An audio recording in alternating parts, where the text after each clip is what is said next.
You know, the emotion and the outpouring of emotion we just saw is not merely emotion. It is based on hard, indefeasible logic. Because make no mistake, this is the most pernicious, most unconstitutional bill which this House has ever received.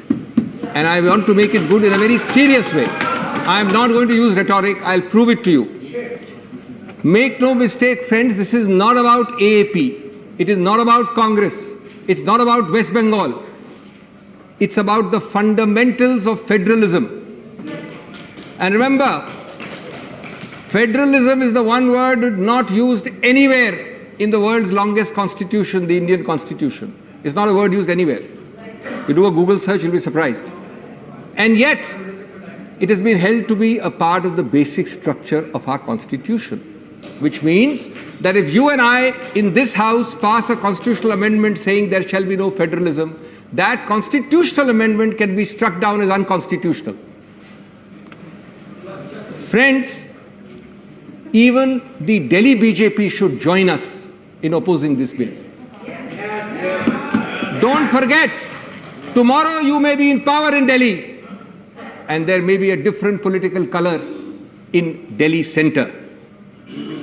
This reflects a fundamental intolerance of the ruling party to tolerate any other political color in any other part of India. Sir, because it is done by stealth, it is done by subterfuge, it is done by camouflage, so it is even more diabolical. Let me start by reminding you that there were many kinds of states in our constitution. Part 8 was a special part created. Now you had the Puducherry kind of states, which is a legislature, a union territory with a legislature. You had in the old days Diu Daman, you had Goa. Delhi was created by a separate article, those were under 239A. Delhi was specially, so to say, inserted constitutionally by a special article AA. And the reason was that this would be a full state with 3 truncated powers. 3 powers only because it is the national capital territory of the country. That was the only reason for having 3 powers out. But barring those 3 powers, the Article 239AA created for Delhi alone, the only part of India for which a whole article was inserted, said that all provisions which apply to a state shall apply, save and except, of course, as you know, 1, 2 and 18, public order, police and land. Now, I want to start by reading, and you know about this, but I want to read out of many, many paras, and I happen to appear in it for the partly losing party. I was appearing against the NCT. In the Supreme Court, in the NCT judgment, there are many paras, but I want to read 3 paras for you and to tell you how the Modi government has blown these 3 paras of a constitution bench, 5 judges, to smithereens. The first para I wish to read is 222. A conjoint, this is the Supreme Court 5 judges speaking, a conjoint reading of Article 239AA and 239AA4 reveals that the executive power of the government of NCT Delhi is co-extensive. The executive power is co-extensive with the legislative power of the Delhi Legislative Assembly, which is envisaged under 239AA3 and which extends over all except 3 subjects in the state list and all subjects in the concurrent list, and thus Article 239AA confers executive power on the Council of Ministers over all those subjects for which Delhi Legislative Assembly has legislative power. तो आपके पास विधायिका का अधिकार क्षेत्र नहीं है, 3 अधिकार क्षेत्र नहीं है, तो बाकी जितने भी अधिकार क्षेत्र हैं वो सब आपको कार्यपालिका की हैसियत से भी मिलते हैं. ये इस पैरा ने कहा. और आप एक भी प्रावधान पढ़ेंगे इस बिल में कि एग्जीक्यूटिव एक्शन करने से पहले आपको अनुमति लेनी चाहिए माननीय एलजी की. दूसरा मैं पैरा पढ़ना चाहता हूं, 224. Article 239AA confers executive powers on the government of NCT, whereas the executive power of the union stems from Article 73. Next sentence is important.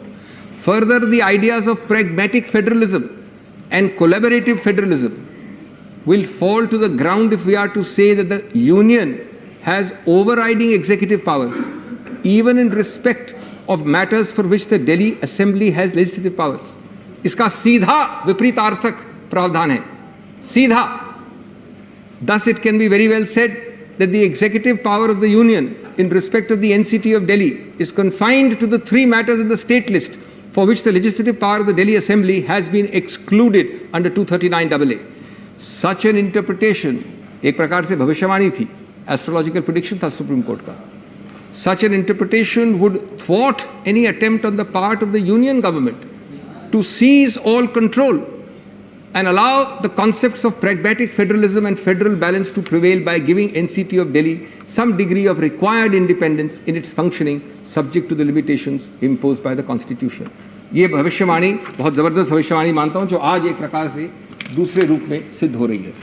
तीसरा एक और पैरा है, फिर मैं अंत करूंगा इस बात को उच्चतम न्यायालय की, वो है 277, जहां कहा है the lieutenant governor has not been entrusted with any independent decision making power.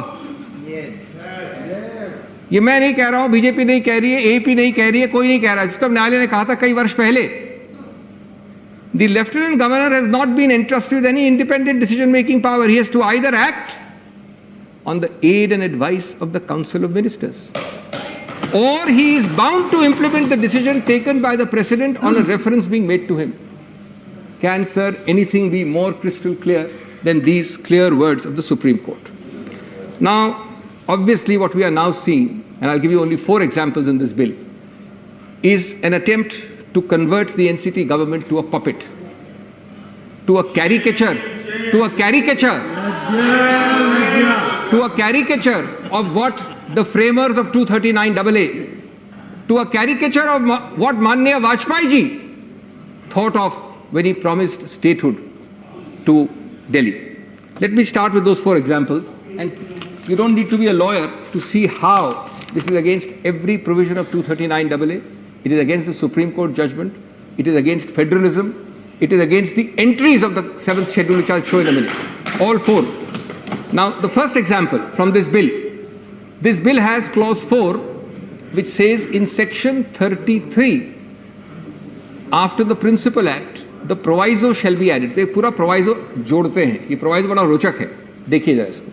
Provided that the Legislative Assembly shall not make any rule to enable itself, Assembly of Delhi shall not make any rule to enable itself or its committees to consider the matters of day-to-day administration of the capital or conduct inquiries in relation to the administrative decisions and any of the rule made in contravention of this proviso before the commencement of this act shall be void.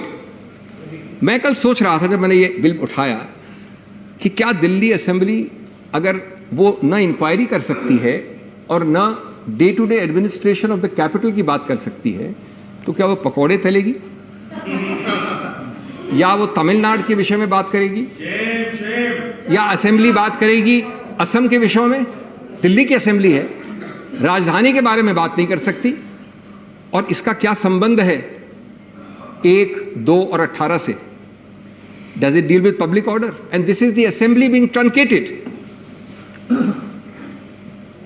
मैं इसमें एक बहुत रोचक आरोप लगाना चाहता हूं जिसके बारे में आप शायद जानते ना हो. मेरा सौभाग्य था अभी एनसीटी असेंबली के लिए पेश होने के लिए उच्चतम न्यायालय में, जिसकी हियरिंग 3 हफ्ते तक चली और महीने भर पहले अंत हुई. वो फेसबुक केस था. उसमें निर्णय अभी लंबित है, इसलिए मैं मेरिट्स के बारे में कुछ ज़्यादा बात नहीं करूंगा, निर्णय आने वाला है. लेकिन मेरा आरोप यह है, वहां पर शांति और समन्वय समिति, पीस एंड हार्मनी समिति है असेंबली की, जो सिर्फ कुछ जांच कर रही थी और फेसबुक के एक अमुक व्यक्ति को बुलाया गया था जांच के लिए. इंक्वायरी वर्ड याद रखिए, असेंबली ने इंक्वायरी में बुलाया था फेसबुक के हेड को, मिस्टर अजीत मोहन को, जिन्होंने आने से मना किया. उच्चतम न्यायालय गए, वो केस चला, अब निर्णय लंबित है.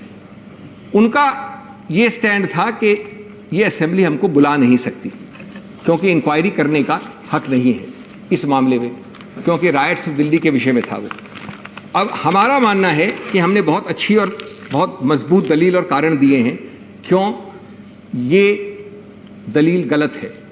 लेकिन आज इस कानून को पारित करके या करने के बाद ये प्रयत्न है कि अगर किसी कारण उच्चतम न्यायालय का लंबित निर्णय हमारे पक्ष में भी आता है, यानी असेंबली ऑफ दिल्ली के पक्ष में आता है, जिसके लिए मैं पेश हुआ था, तो वो ही पहले से ही पूर्वानुमान लेके नकार दिया जाए। कितनी घिनौनी, कितनी, मैं तो बल्कि बधाई देता हूं उस तरफ को, कितनी दूरगामी सोच है। खैर, इस दूरगामी सोच में एक निहित और बात है कि आप अपने मन में मान गए हैं कि आप उच्चतम न्यायालय वाले निर्णय को शायद हार रहे हैं, इसलिए पहले से ही कानून पास कर दें। अब आपने इसमें इंक्वायरीज की बात की, जो मैंने अभी पढ़ा प्रोवाइजो कि लेजिस्लेटिव असेंबली कैपिटल में डे टू डे एडमिनिस्ट्रेशन में या इंक्वायरीज के बारे में कुछ नहीं कर सकती। अगर रूल बनाती है तो वो निरस्त है, वॉइड है। अब मैं आपको एक पढ़ता हूं 7th शेड्यूल। ये तो आप सब जानते हैं कि 7th शेड्यूल इस एक्ट, इस बिल के ऊपर होता है, क्योंकि 7th शेड्यूल हमारे संविधान में बैठा है। 7th शेड्यूल में लिस्ट 2 में, ये भी हम जानते हैं कि अधिकार क्षेत्र लिस्ट 2 में सिर्फ प्रदेश का होता है। उसमें एक अनुच्छेद है 39 powers, privileges and immunities of the legislative assembly and of the members of the committees thereof, and if there is a legislative council of that council and of the members of the committees thereof, enforcement of attendance of persons for giving evidence, enforcement of attendance of persons for giving evidence or producing documents before committees of the legislature। अरे ये तो 39 संविधान कह रहा है, लेकिन आपका bill तो कहता है कि आप इंक्वायरी कर ही नहीं सकते।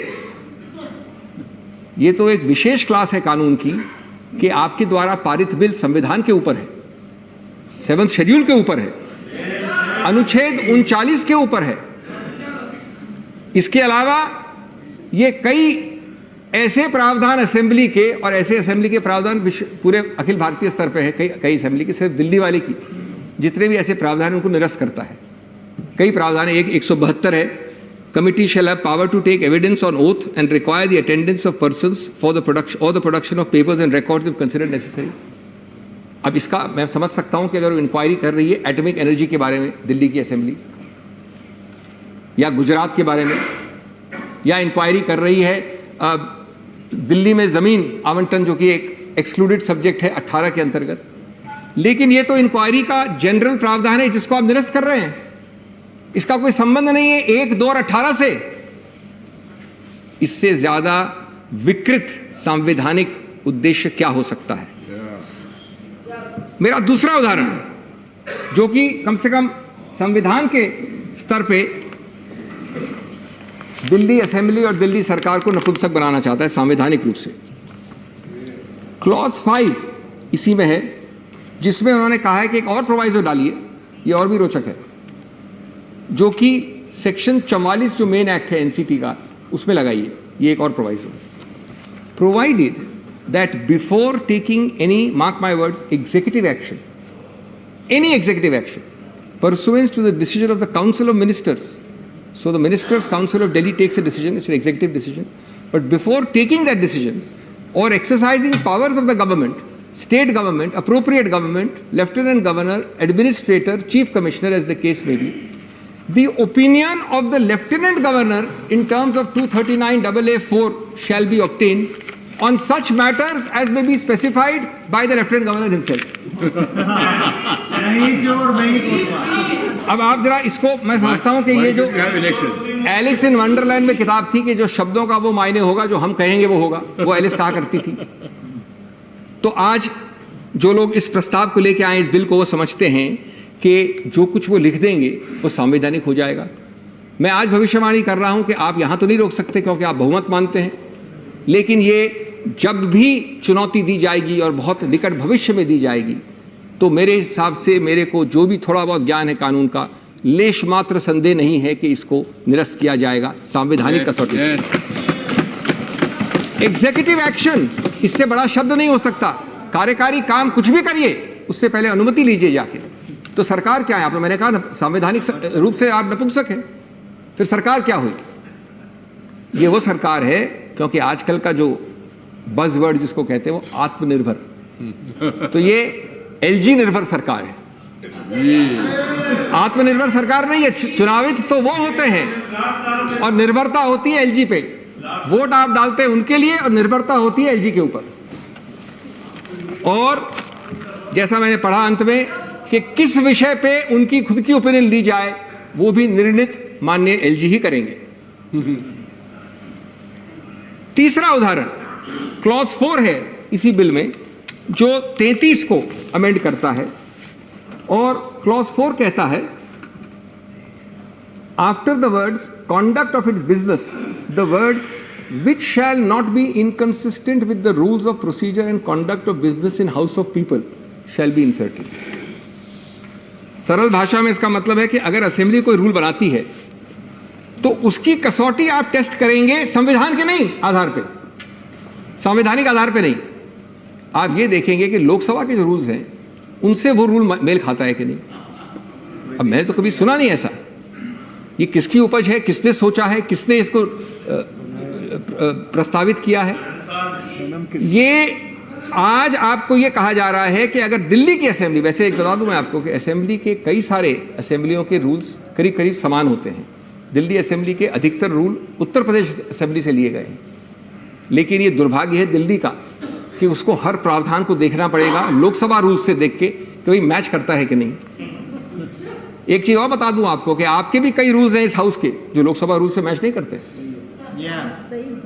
कई रूल्स हैं, लेकिन मैं ये समझ नहीं पाया कि कौन सा कानून का नियम है कि किसी असेंबली जिसका न संबंध है पब्लिक ऑर्डर नंबर 1 से, न पुलिस नंबर 2 से, न जमीन नंबर 18 से, उसको आप ये आदेश, और वो भी संवैधानिक संशोधन से नहीं, एक कानून द्वारा दे सकते हैं कि अपने हर रूल को पुनर्विचार करो और वो रूल जो लोकसभा से मेल नहीं खाता है वो निरस्त होगा। हमने संवैधानिक कसौटी सुनी है, लेकिन लोकसभा के रूल्स की कसौटी मैंने नहीं सुनी कभी। और एक चौथा और अंतिम उदाहरण और भी हो सकते हैं, लेकिन समय कम है इसलिए एक इन्होंने 24 जो प्रावधान है उसमें जोड़ा है कि कुछ चीजों में सरकार एक्ट नहीं कर सकती, वो पहले से था, उसकी कोई आपत्ति नहीं, जैसे सैलरीज और अलाउंसेस ऑफ एमएलएस, भाषा बदलने के विषय में या मंत्रियों के विषय में कुछ प्रावधान थे, ये पुराने एक्ट में भी एक्सक्लूडेड थे, आज से पहले भी। अब उन्होंने एक और जोड़ा है, वो जोड़ा है after clause see the following clause shall be inserted in namely incidentally covers any of the matters which falls outside the purviews of the powers conferred on the legislative assembly, और इसका निर्णय करेंगे माननीय एलजी। तो ये incidental encroachment वाला जो होता है, जो कहते हैं हाथी के पांव में सबका आ जाता है। तो जब आपने इतना विशाल पावर दिया है कि हर केस में आप कह सकते हैं कि भाई ये पब्लिक ऑर्डर का विषय तो नहीं है, ये पुलिस का भी विषय शायद नहीं है, जमीन का भी नहीं है, हाँ लेकिन इंसिडेंटली टच करता है। मैं आपको भी एक संघीय ढांचे के ऊपर एक इंसिडेंटल का बड़ा रोचक उदाहरण दूंगा, पश्चिम बंगाल से आता है, जहां आजकल काफी फेडरलिज्म का हनन हो रहा है। तो ये 4 उदाहरण हैं जो आपको सीधा बताते हैं। सबसे बड़ा उदाहरण 5वां जो कह दिया गया है, 233 का जो छठा सब प्रावधान है 233AA6, वो बड़ा स्पष्ट कहता है The Council of Ministers shall be collectively responsible to the Legislative Assembly. ये संविधान है, आज ये एक्ट कहता है, आपको ये बिल कहता है कि everybody shall be responsible only to the LG, and the LG shall be responsible to nobody except Mr. Modi. Except Mr. Modi. There is an article which says that you are responsible, as in every system, the Council of Ministers reportable to the Assembly. But here the Council of Ministers has to be called in the name by changing this to the LG. It's directly contrary to that para I read of the Supreme Court and this provision. Friends, I want to just take a few minutes more on a larger issue. And this larger issue I started with by saying, it is not about this or that, it is about the fundamental basic structure component which is called federalism. If you see our debates and our founding fathers whose wisdom far exceeds the wisdom of all of us put together, they wanted very much India to be a federal country. But the debates show that they desisted, they pulled back, because they were concerned with the fissiparous tendencies the country was seeing in the immediate aftermath of partition. So they ultimately ended up making the Indian Constitution almost entirely unitary, heavily unitary, with a few federal features. That is why scholars and experts, the most famous at that time was Kenneth Weir of Australia, gave a phrase to it. He said it's a quasi-federal constitution. Now, the remarkable part about this largely unitary or quasi-federal constitution is that in conception and design and theory, something which was largely unitary, in 70 years of actual operation, has experienced a huge amount of accidental, unintended, or inadvertent federalism, for which we should be proud. And therefore, it has become now, federalism has become a remarkable vehicle for managing diversities, multiplicities, and pluralities, though not quite so drafted. Today, after 70 years of the evolutionary trajectory of creating more and more federalism in practice, called unintended accidental federalism, this government, not here, but in several examples, I'll give 2 or 3 in a minute, is pulling back, destroying, except in jumlas. Phrases like cooperative and competitive federalism are jumla words. The real word is, on operation, coercive federalism. Now, the 6 reasons why in 70 years, and this can be subject of a long debate, I'll take less than 2 minutes, but I must give you the 6 reasons why I believe that we have become more and more federal in actual practice, is 1, linguistic federalism. The 3-Language Act, etc. of the 60s, it has stood the test of time. 2nd, prompt judicial review, invalidation of exercises of presidential rules, President's rule. Bommai came in 94. After Bommai, there have been hardly 20 cases of President's rule or toppling of governments. The Jharkhands, the Goas, the Karnataka midnight hearing, the Maharashtra, etc. But only 20. Earlier there were many more. Why? Mainly because the Supreme Court stops in and promptly reverses or invalidates or gives a judgment within months. When poor Mr. Hegde filed Bommai, 2 governments changed before the Bommai judgment came. So he only got a declaration, which he could frame in his drawing room, that I have won. But he got no relief. The 3rd is Panchayati Raj and municipal decentralization by the 73rd and 74th Amendment. Yes. Today, if you go, all of you do go to your constituencies or areas, millions, and many of them women, stand across and take decisions. This is decentralization, federalism. 4th, regional parties and regionalism. We don't like the cacophony and the chaos of regional parties. But these regional parties and regionalism is the heart and soul of federalism. Economic liberalization. Prior to 1991, a cabinet minister was equal or possibly more powerful, I would say, than a chief minister. Today, a central cabinet minister is 1/3 to 1/5 the power of a chief minister. Whether he likes it or not, the rank is the same. Because economic liberalization means the state doesn't have to ask the center, and most without traveling to Delhi. Earlier, they used to be on a weekly visit to Delhi. Last, fiscal federalism. As the Honorable Finance Minister mentioned in the last debate, 30% fiscal devolution is now somewhere around 42%. These are 6 federating influences which have made our unitary constitution more and more and more federal, for which we should all be collectively proud, irrespective of party color. Yes. Now, let me give you some examples of coercive federalism of this government. And today's bill is the most outstanding example in the negative sense of that coercive federalism. But the earlier examples are equally bad. I don't know if you noticed this huge agitation of farmers. If you pick up the Constitution and see list 2, every entry relating to agriculture, don't have to be a lawyer, blindly pick it up. Every entry relating to agriculture is in list 2. You will not find a single entry on agriculture outside list 2. That's right. But there is one entry in the concurrent list which talks of interstate trade of agricultural produce. Mr. Vajpayee had the restraint, the magnanimity, the sensitivity and the depth that, realizing that, he made model laws similar to the laws which are now made. But he gave it to the states to opt whether they want to opt or not. That requires sensitivity and depth for federalism. This government invoked that one provision in the concurrent list, which is obviously to do with interstate trade, and rammed those 3 laws, as you know, with what level of discussion. This is federalism in operation. Not cooperative, not competitive, not jumla federalism. Coercive federalism. Yes. Then the second, scholars from Jammu and Kashmir have written this, and this will await some further research. The creation of an intermediate level of DDCs in Kashmir. You don't have assemblies and you have panchayats. So now you've created an intermediate level of DDCs. district development councils. As and when assemblies find their place conclude, again, Dr. Singhvi. there would be, I'll just finish in 2 minutes, 3 minutes. As and when you have state assemblies, you would have already diluted their power with an intermediate new level, which will be somewhere between the panchayati level and the assembly level. And incidentally, there are very interesting scholarly articles which show that the one man, one vote principle in DDCs is heavily diluted because irrespective of population area of a district, the number of reps is the same.